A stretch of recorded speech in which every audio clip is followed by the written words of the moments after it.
It happens in the middle of an ordinary moment. You are sitting at a table, or walking into a room, or someone says a particular sentence, and suddenly the whole thing locks up.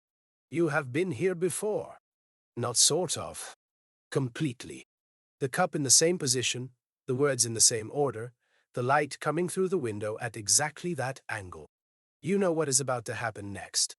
And then the feeling fades, and you are left standing there, blinking, slightly unsettled. What was that? That feeling has a name. Déjà vu. French for already seen. And it has been happening to people for as long as people have been writing things down. The question is not whether it is real. It is. The question is what your brain is actually doing when it happens. And the answer is stranger and more specific than almost anyone expects. You have probably assumed it is random, a glitch, a weird little hiccup in the wiring. But here is the thing. It is not random at all. It is a window into one of the most extraordinary things your brain does every single second of your life. And once you understand what is actually happening, you will never feel déjà vu quite the same way again. Your brain does not record your life the way a camera records a video. It does not store one clean file and play it back. Instead, it breaks every experience into pieces and stores those pieces in different places. The smell of rain goes one place. The sound of a voice goes another. The shape of a room, the feeling of a wooden chair under your hands, the particular quality of an afternoon, all scattered across different regions, like a puzzle stored in separate boxes. When you remember something, your brain is actually rebuilding it on the fly, pulling those pieces back together and assembling them into something that feels like a single, solid memory. It is not a recording. It is a reconstruction. A neuroscientist named Moulin at the University of Grenoble-Alpes has spent years studying exactly this process.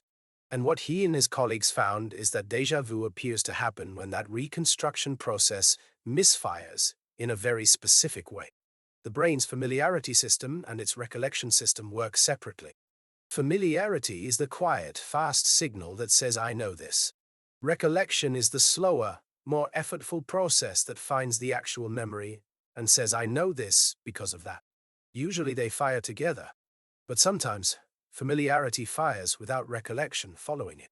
The brain sends the signal, I have seen this, without being able to locate where or when. And you are left with pure, sourceless recognition. A feeling of having lived the moment before, with no memory to attach it to. Here is what makes it even more specific. In 2006, a team of researchers led by psychologist Moulin and Akira at the University of St. Andrews used fMRI scanning to watch what happens inside the brain during déjà vu. They found unexpected activity in the frontal regions of the brain, the areas involved in decision-making and conflict detection. This was the opposite of what most people expected. The brain was not simply misfiring and accepting the false signal. It was actually catching its own error. Déjà vu, they concluded, is not a sign that your memory is broken. It is a sign that your memory's error-checking system is working. The strange, eerie feeling is your brain noticing that something does not add up, flagging the contradiction between the feeling of recognition and the absence of any real memory to support it. Think of it like a spell checker that catches a word your eye skipped over. You did not notice the mistake consciously.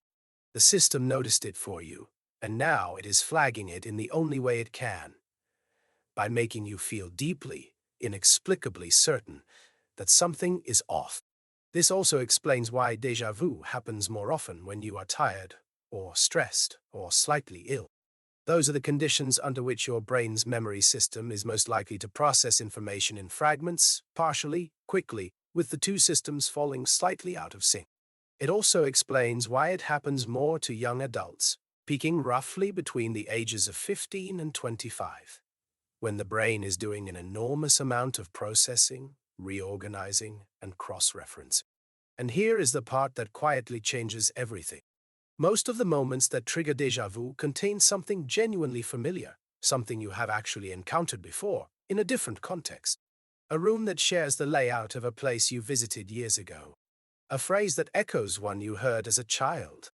Your brain recognizes the pattern at a level below your conscious awareness. It registers the similarity. But because you cannot consciously locate the original memory, the familiarity arrives without an explanation. The ghost of a memory, without the memory itself. You are not remembering a past life.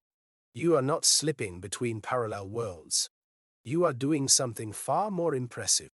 You are catching your own brain in the act of pattern matching so fast, so deep, that it outran your awareness entirely. The eerie feeling is not a malfunction. It is the sensation of your mind working at a level you cannot normally see. Next time it happens, and it will happen, pay attention to what is around you. There is something there your brain recognized before you did. The déjà vu is just the echo of it, rising to the surface a half second too late.